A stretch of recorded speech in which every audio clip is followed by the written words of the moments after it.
Chapter 4 from the diary of Anne Frank. Anne Frank का नाम हमने यूजुअली सुना ही होगा।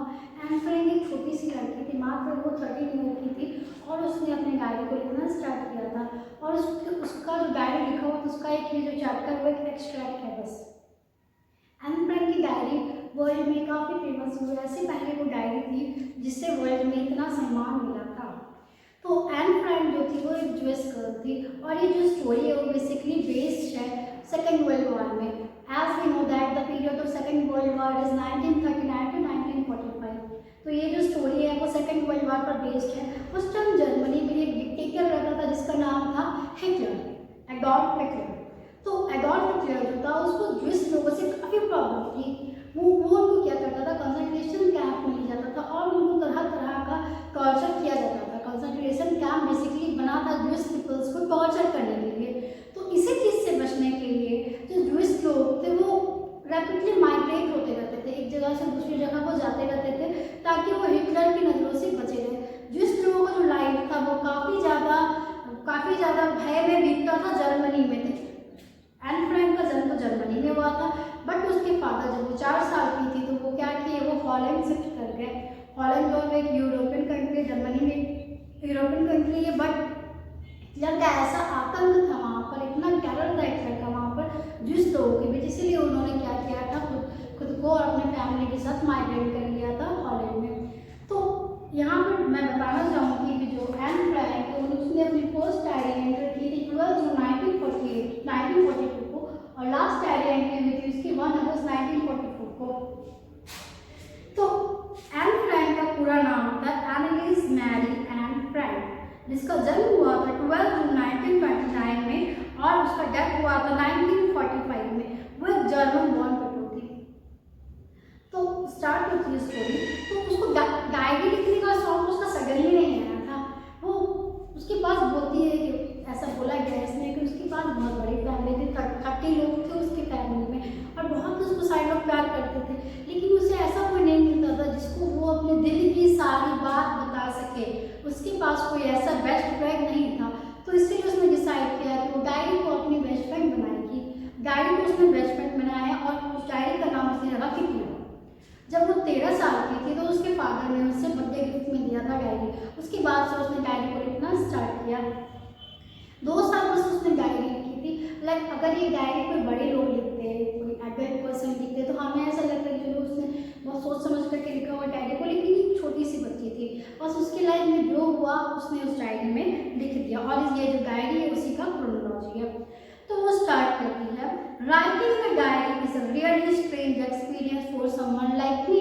तो डायरी में लिखना मतलब ऑब्वियस सी बात है कि थोड़ा स्ट्रेंज तो लगता ही है स्टार्टिंग में कि डायरी जिससे हम बात नहीं कर सकते उसमें कैसे कुछ लिखेंगे, डायरी पे इतना नहीं लिखेंगे। Not only because I have never written anything before, but also because it seems to me that later on neither I do not and anyone will be interested on the musings of a 13-year-old school girl। तो वो बोल रही है कि diary में लिखना stress तो है ही क्योंकि मैंने कभी कुछ लिखा नहीं, और ये स्ट्रेस इसीलिए भी है क्योंकि अगर बाद में डायरी किसी को मिली तो कोई क्यों इंटरेस्ट लेगा 13 ईयर स्कूल गर्ल की बातों को जानने में कोई क्यों इंटरेस्ट लेगा। ऑब्वियस ही बात है कि कोई इंटरेस्ट नहीं लेगा। तो उसको ऐसा लगता था, तो इसीलिए उसको लगा कि डायरी लिखना एक स्ट्रेंथ थिंग है। बट वो एक बात बोलती है, paper has more patience than people. ऐसा इसीलिए बोला गया है कि मान लीजिए अगर आप किसी से कुछ बातें शेयर करती है, अगर आपके मन में बहुत सारा बात है आप किसी के सामने बोल रहे हैं तो ऑब्वियसली बात है कि वो बोर हो जाएगा वो पर्सन बोल रहा बोले कितना बका रही है, कितना बोलती है, इसका तो मुँह ही बंद नहीं रहता, ऑब्वियस सी बात है। तो बट इसीलिए ऐसा बोलती है एन फ्रैंक की डायरी जो है उसमें ज़्यादा पेशेंस है, जो पेपर होता है उसमें ज़्यादा पेशेंस होता है लोगों के कंपेयर में, क्योंकि हम डायरी में जितना मन चाहे उतना लिख दे, पेपर में जितना चाहे उतना लिख दे, वो कभी बोर नहीं होगा। हम उससे उसमें हम अपने दिल की सारी बातों को पेन डाउन कर सकते हैं। तो I thought of this saying no one of those days when I was feeling a little depressed and was sitting at home with my chain in my hands, both and listless, wondering whether to stay in or go out. I finally stayed where I was, wrote yes, paper does have more patience, and since I am not planning to let anyone else read this stay big notebook। अब यहाँ पर वो बोल रही है कि मैं घर में बैठी हुई थी, बोर हो रही थी, मुझे समझ में नहीं आ रहा था कि मैं घर में रहूँ या फिर बाहर जाऊँ।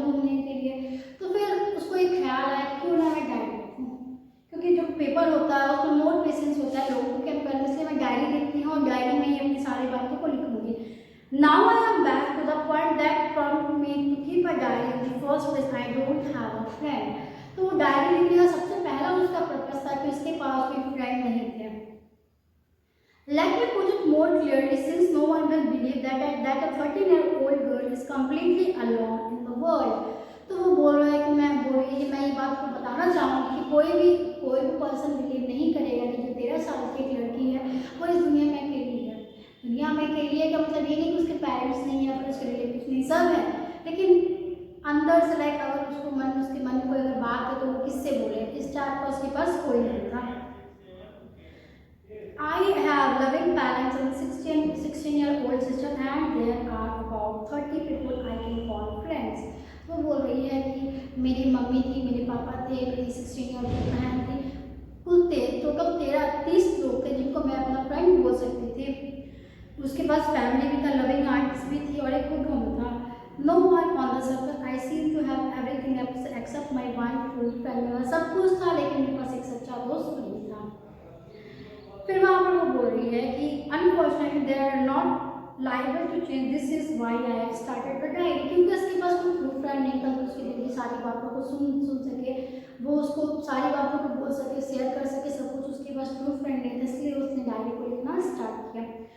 To enhance the image of this long-awaited friend in my imagination, I don't want to jot down the facts in this diary the way most people would do, but I want to diary to be my friend and I am going to call this friend Kitty।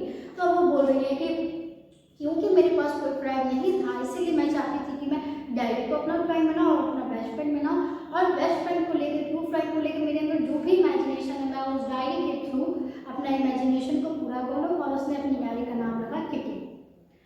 तो अब वो start करती है story अपना। मेरे जो पापा थे वो एक बहुत एडोरेबल फादर, आई है वैसा बोल रही अपने फादर के बारे में, जो मेरे फादर है वो एक एडोरेबल फादर है। Didn't marry my mother. वो जब 36 ईयर के थे तो उसने अपनी मतलब एंड की जो मम्मी थी उन्होंने उनसे शादी की, और उसकी जो मदर थी जब उनका शादी हुआ था वो थी उस टाइम 25 ईयर की। उसकी एक सिस्टर थी जिसका नाम था मैरीगॉट। वो बॉर्न हुई थी फ्रैंकफर्ट जर्मनी में 1926 में। आई वॉज बॉर्न मीन्स जो एम थी वो बॉर्न हुई थी 12 जून 1929 को। वो लोग जो थी वो फ्रैंकफर्ट में रहती थी अंटिल आई वॉज 4। जब तक वो 4 साल की थी तब तक वो फ्रैंकफर्ट में रहती थी। उसके बाद माई फादर एमिग्रेटेड टू हॉलैंड इन 1933। फिर उसके फादर जो थे वो एमिग्रेट कर गए थे, वो चले गए थे हॉलैंड में 1933 में। जो उसकी मदर थी Edith Hollander Frank went with him to Holland in सितंबर, और जो उसकी मदर थी वो उनके साथ सितंबर में हॉलैंड गई थी। While Margaret and I were sent to Aken to stay with our grandmother, Margaret went to Holland in December and I followed in February। मतलब धीरे धीरे पहले उसके फादर गए, फिर उसकी मदर गई, फिर उसकी बड़ी जो सिस्टर थी मार्गरेट हो गई, उसके बाद जो थी एन गई थी। When I was plunked down on the table as a birthday present out for Margaret। तो वो बोल रही है कि मुझे जब मार्गरेट का बर्थडे था तो मुझे as a birthday present on करके उसके टेबल में रख दिया गया था। वो बता रही है कि I started right away at the Montessori nursery school, I stayed there until I was 6। अब मॉन्टेसरी नर्सरी स्कूल में वहाँ पर उसको रखा गया था, वो जब तक 6 ईयर की थी तब तक वो वहीं पर थी। और उस टाइम वो स्टार्ट की थी first form, in the first form मतलब फर्स्ट क्लास स्टार्ट की थी वहाँ से। In the 6th form my teacher was Mrs Cupras, the headmistress। At the end of the year, we were both in tears as we said a heartbreaking farewell। Mrs cuprous जो थी वो उसकी वहाँ पर हेडमिस्ट्रेस थी, वो उसे बहुत ज़्यादा मानती थी।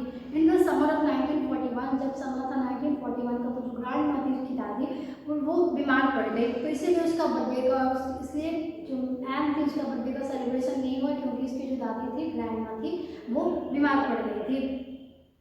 ग्रैंडमा डाइड इन जनवरी 1942, और जनवरी 1942 में वो पास अवे हो गई।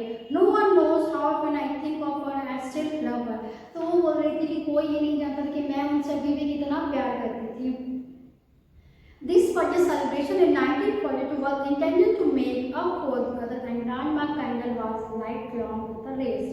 तो 1942 को उसकी ग्रैंडमा जब डेथ कर गई, तो जब 1942 में एम ने अपना बर्थडे मनाया उस टाइम वो बहुत सैड थी। अब वो स्टार्ट कर रही है। फर्स्ट उसका एक्सट्रैक्ट है डियर किटी, डियरेस्ट किटी।